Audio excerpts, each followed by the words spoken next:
వేలాది కేసులతో కరోనాతో పదుల సంఖ్యలో జనం చనిపోతూ ఉన్నారు కాబట్టి ఈ డిపార్ట్మెంట్ ప్రతి క్షణం దాన్ని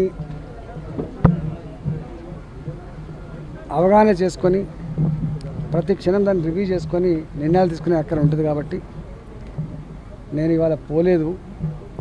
ఇవాళ నా శాఖను ముఖ్యమంత్రి గారు బదిలీ చేసిందని తెలిసింది. సంతోషం. ప్రజలకు ఇప్పుడున్నటువంటి ఈ పరిస్థితులలో మంచి మెరుగైన వైద్యం, మంచి సౌకర్యాలు కలగాలని చెప్పి మనస్ఫూర్తిగా కోరుకుంటున్నాను.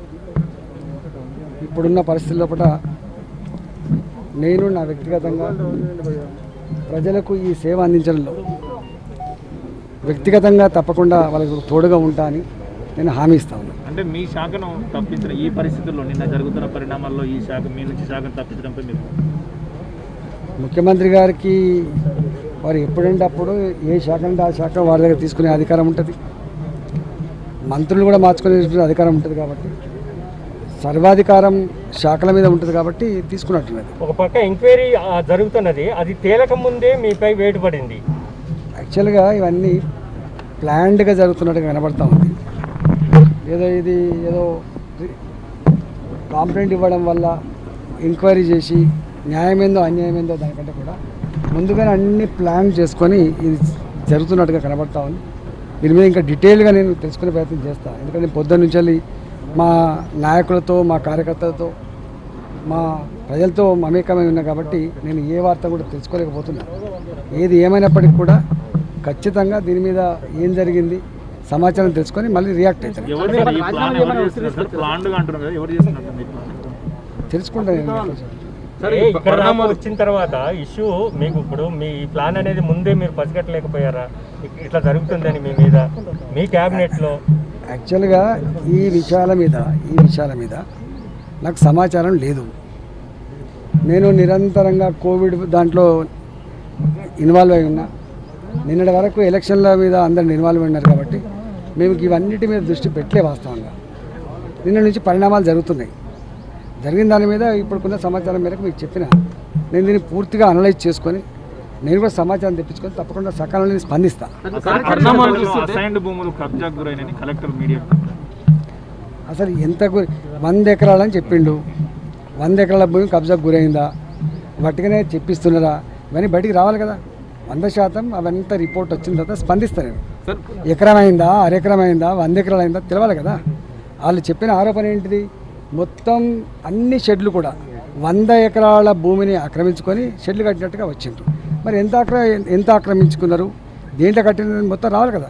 రిపోర్ట్ వచ్చిన తర్వాత స్పందిస్తారు. సరే, పరిణామాలు చూస్తుంటే మిమ్మల్ని క్యాబినెట్కి వెళ్ళి తప్పించే వరకు పోయేటట్టున్నాయి. మీరు ముందే నిర్ణయం తీసుకునే అవకాశం ఉందా? నేను ఇంకా ఇప్పుడు మా నియోజకవర్గ ప్రజలతో చర్చించుకోవాలి.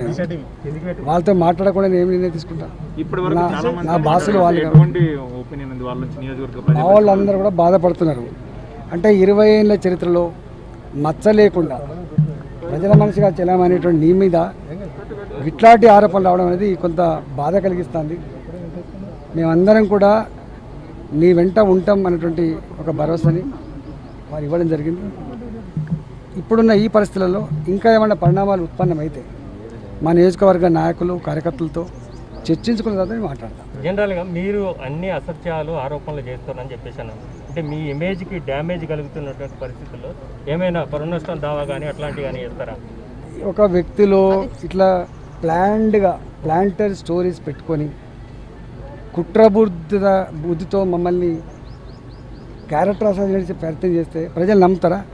ఇవాళ మొత్తం మీరు చూడండి, యావత్ తెలంగాణ ప్రజలలో ఒకటే ఉన్నది. అరే ఉన్నొక్కడు పాపం బాగా కొట్లాడిండు, పాపం నిజాయితీగా పనిచేసిండు, 20 సంవత్సరాలుగా ఈ పార్టీని పట్టుకొని ఏడ్చిండు, గాయనకే గతి పట్టింది, ఇది మంచిది కాదు, ఈ పరిణామం మంచిది కాదని చెప్పి మొత్తం తెలంగాణ వ్యాప్తంగా ఉన్న ప్రజల అభిప్రాయం అది. మీ అభిప్రాయం కూడా అది. ఇవాళ 20 ఏళ్లలో చేయనటువంటి తప్పులు ఇవాళ ఎట్లా చేయగలుగుతాడు? ఆ కష్టకాలంలో ఉద్యమంలో గన్ని ప్రలోభాల ప్రవాహాన్ని ఎదుర్కొని నిలిచినటువంటి నేను ఎట్లా తప్పు చేయగలుగుతాను చెప్పండి. అందుకనే ఇదంతా కూడా ప్రజలు, యావత్ తెలంగాణ ప్రజలందరూ కూడా ఇంత కక్షపూరితంగా వివరిస్తారా, ఇంత దారుణంగా రాస్తారా, ఇంత దారుణమైనటువంటి కూతలు టీవీలతో కూపిస్తారా అని చెప్పి ఇలా ప్రజలే బగ్గుమంటా ఉన్నారు. తప్పకుండా ఇవాళ ఈ పరిణామాల మీద రాబోయే కాలంలో డెఫినెట్గా దీనికి మూల్యం ఉంటుంది. సార్ సీఎం కాంటాక్ట్ చేసేటువంటి ప్రయత్నం ఏమైనా చేశారా? నేను ఎవరిని కాంటాక్ట్ చేసే ప్రయత్నం చేయను కూడా. జై తెలంగాణ.